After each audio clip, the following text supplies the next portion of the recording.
कथेचे नाव आहे खुर्ची. लेखक शशांक सुर्वे.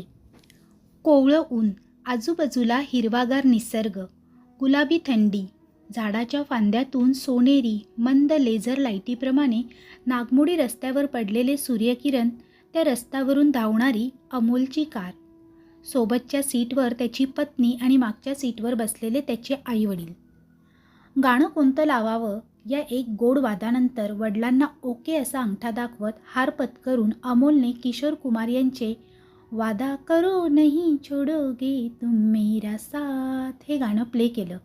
तो त्याची आई आणि वडील तिघे पण किशोर कुमारांना साथ देत गुणगुणत होते. बाजूला बसलेल्या साधनाबरोबर नजरेची खेळी करत अमोल मस्त ड्राईव्ह करत होता. अखेर त्यांची गाडी विल्सन बीचवर पोहोचली. तिथे मात्र या सुखी कुटुंबाने फुल टू धमाल केली. विल्सन बीचवर तो आधीही आला होता, पण आजचे विल्सन बीच खूप सुंदर निळेशार दिसत होते. मुळात ते विल्सन बीच वाटतच नव्हते. ते एका फॉरेन कंट्रीमधील प्रसिद्ध बीच किंवा त्याहूनही सुंदर वाटत होते. गुडघ्या एवढ्या पाण्यात आजूबाजूला सुंदर सुंदर मासे, शंख, शिंपले, रंगीत चमकदार रंगीबेरंगी खडे उन्हात अगदीच चमकत होते.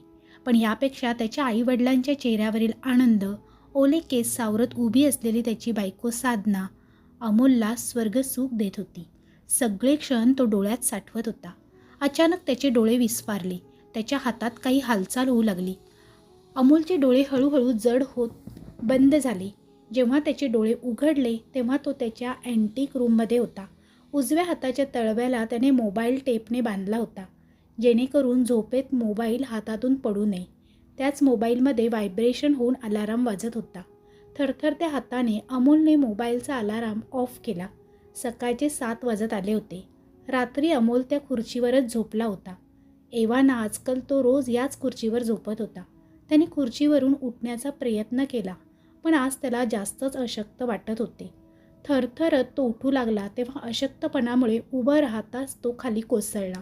अमोलचे डोके गरगरत होते. खोलीतल्या सगळ्या वस्तू आपल्याभोवती फिरत आहे असे त्याला वाटत होते. त्याची नजर त्या खुर्चीवर गेली. ती आता थोडी ओलसर रक्तवर्ण वाटत होती. तिच्यावर एक वेगळी चमक आली होती. अमोलने मान झटकली आणि अंगातला सगळा जीव एकटवून तो उभा राहिला. समोर ती लालसर खुर्ची होती आणि त्या खुर्चीच्या मागच्या भिंतीवर त्याची आई, वडील आणि त्याची बायको यांचे हार घातलेले फोटो होते. तो फोटो बघून अमोलला रडू कोसळलं. एकटेपण काय असतं हे त्याला जाणवत होतं आणि ती जाणीव त्याला अंतःकरणातून कुरतडत होती. डॉक्टर अमोल बिराजदार, पूर्ण जिल्ह्यातील एक नावाजलेले नाव. आईवडिलांनी मोठ्या कष्टाने अमोलला डॉक्टर बनवले होते आणि याच कष्टाची जाणीव ठेवत अमोल एक नावाजलेला डॉक्टर बनला होता. अनेक वैद्यकीय क्षेत्रात अवघड परीक्षा देऊन तो एक मोठा डॉक्टर बनला होता. एवढा मोठा की सर्जरीसाठी त्याचे विदेश दौरे वाढू लागले. आईवडिलांची स्वप्न त्याने पूर्ण केले होते. आयुष्यातला एक महत्त्वाचा टप्पा पार पडला होता आणि दुसरा टप्पा म्हणजे लग्न. नुकतंच आईवडिलांच्या संमतीने त्याने साधनाबरोबर लग्न अगदी थाटामाटात केलं होतं. लग्नानंतर तो बराच खुश होता, कारण साधना अगदी तशीच होती जशा मुलीची त्याने भूतकाळात स्वप्ने बघितली होती. साधना आणि अमोलच्या आईचं नातं लवकरच घट्ट जमलं होतं. एकूणच सगळं सुरक्षित सुरू होतं. लग्नाच्या आनंदानंतर 2 महिन्यांनी तो आफ्रिकेत एका पेशंटच्या सर्जरीसाठी पोहोचला.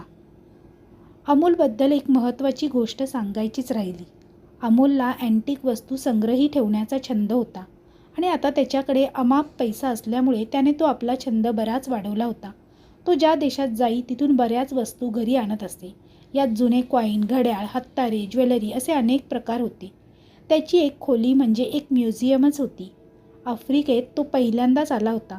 आपलं ऑपरेशन यशस्वीपणे पूर्ण करून त्याने तिथल्या एकाला आपल्या छंदाविषयी सांगितलं. त्याने अमोलला सांगितलं की सर, इथे अशा दुर्मिळ वस्तू मिळणे तसे कठीणच आहे. इथले या भागात राहणारे लोक थोडे विचित्र आहेत. यांचा विश्वास ब्लॅक मॅजिकसारख्या गोष्टीवर आहे. ब्लॅक मॅजिक हे नाव ऐकून अमोल थोडा उत्सुक झाला. त्याने या गोष्टी पुस्तकात वाचल्या होत्या.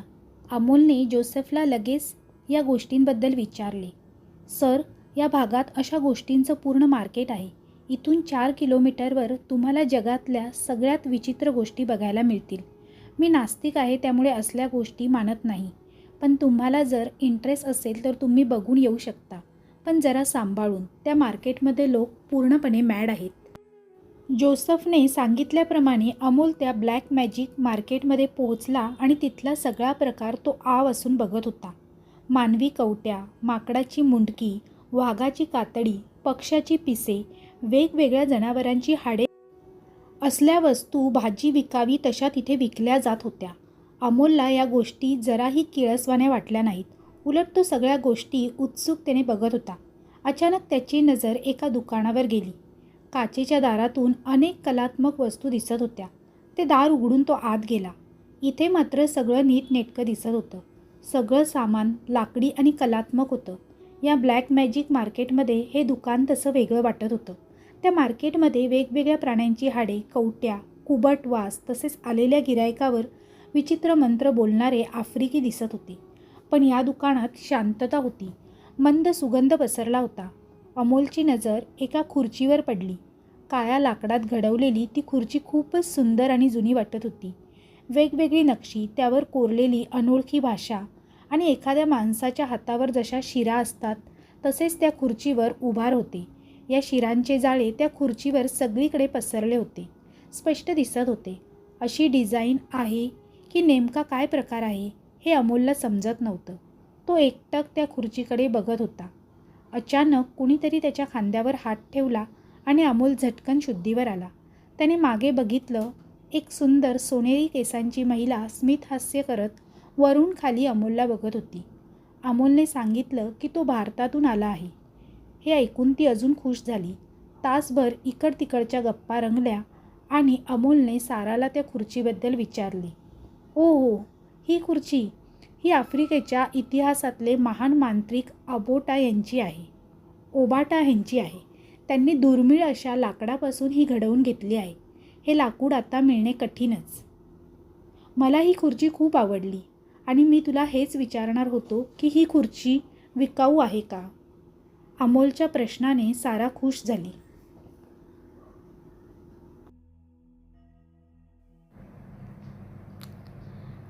ओके, पण या खुर्चीचा मालक होण्यासाठी तुला तुझा हात मला दाखवावा लागेल, सारा अमोलला म्हणाली. साराची ही अजब मागणी ऐकून अमोल गोंधळला, पण त्याने आपला हात साराला दाखवला. सारा अमोलचा हात बघत होती. काही वेळ अमोलचा हात बघून तिने आपला चष्मा काढला आणि मोठ्या आनंदाने अमोलकडे बघत ती त्याला म्हणाली, ओ येस, खुर्चीने तुला निवडलं आहे. तू ही खुर्ची घेऊन जाऊ शकतोस. अमोलची नजर अजूनही त्या खुर्चीवरच होती. साराकडून होकार मिळताच अमोलने लगेचच त्या खुर्चीची किंमत तिला विचारली.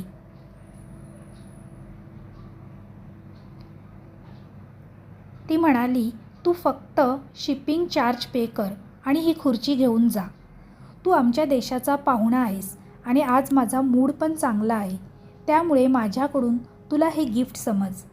साराचे हे बोलणे ऐकून अमोल जाम खुश झाला. तो तिला थँक्यू म्हणून बाहेर निघाला.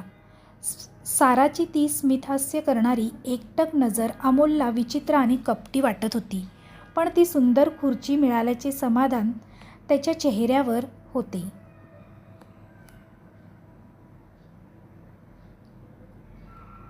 दोन दिवसांनी अमोल घरी आला आणि त्यानंतर 10 दिवसांनी ती खुर्चीही अमोलच्या घरी पार्सलने आली.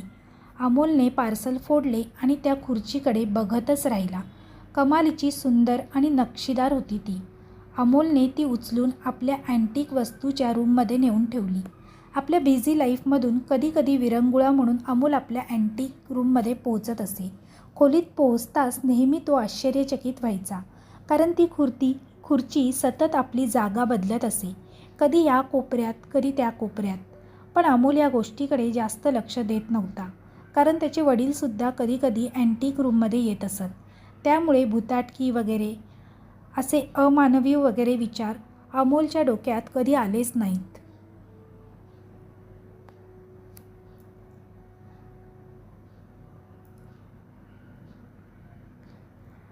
त्या दिवशी रविवार होता.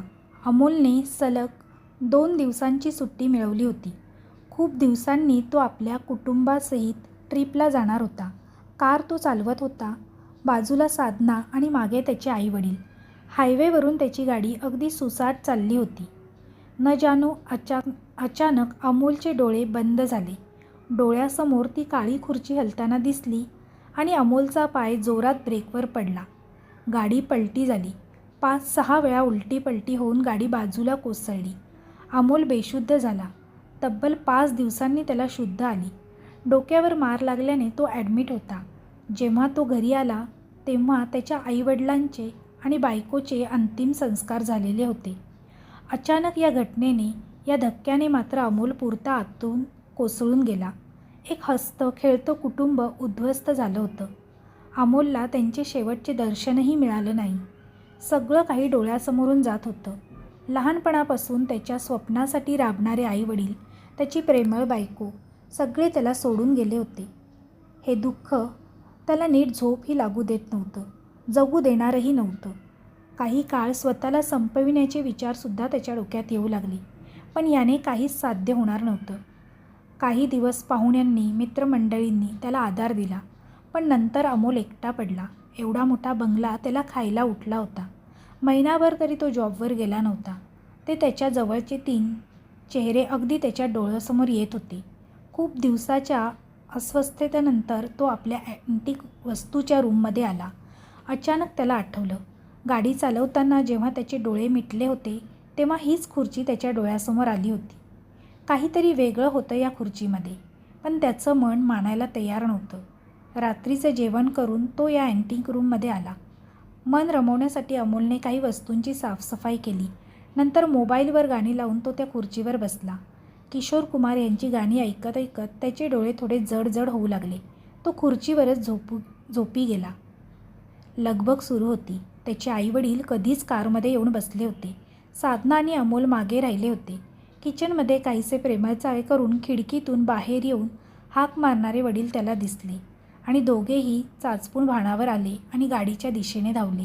एकमेकांकडे बघत स्मितहास्य करीत प्रवास सुरू झाला. वेगळीच दुनिया होती ही. रस्ते अगदीच रिकामे होते. 1-2 माणसे रस्त्यावर दिसली की एखाद्या ओळखीच्या मित्राप्रमाणे अमोलला बोलावून विचारपूस करत असत. 1-2 देवस्थाने करून त्यांनी एका सरोवरात बोटिंग केली. कमालीचा भाग होता हा. रिकामे रस्ते, उंच इमारती, टापटीप लोक, एखाद्या स्मार्ट सिटीसारखं किंवा एखाद्या पृथ्वीवरच्या स्वर्गासारखं. एव्हाना हॉटेलमध्ये जेवणानंतर पैसेसुद्धा मागत नव्हते इथले लोक. रात्री मूव्ही बघून हे कुटुंब घरी आलं. हा आजचा दिवस मात्र अमोलच्या आयुष्यात कधीच जगला नाही किंवा पाहिला नाही इतका अविस्मरणीय होता.